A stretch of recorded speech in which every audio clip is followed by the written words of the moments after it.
बिस्मिल्लाहिर्रहमानिर्रहीम, अस्सलाम वालेकुम, वेलकम टू माय चैनल।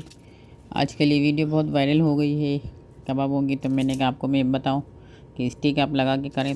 तो ये मैंने बताई है इस तरह से। तो आप यूँ करें ताकि बारबेक्यू वगैरह ईद में करना होता है तो स्टिक तो ज़रूरी है। फिर वो जैसे घर में हम फ्राई करते हैं तो तवे पे तो हो जाता है खाली, लेकिन ये मैंने स्टिक के साथ बताया आप लोगों को, तो ये बहुत ईजी और जल्दी बन जाते हैं। तो आप लोग इसको यूँ ट्राई करके जैसे मैंने बताया वो आप करें। मैंने थोड़ी मोटी स्टिक ली। फिर आपके पास जो भी अवेलेबल हो घर में स्टिक हो, सीखें होती हैं, तो उस पर आप किसी के ऊपर भी आप कर सकते हैं। देखिए कैसे अच्छे बन के तैयार हो गए। पूरी रेसिपी देखने के लिए मेरे यूट्यूब चैनल पे मौजूद है, तो आप लोग उसे ज्वाइन कर सकते हैं।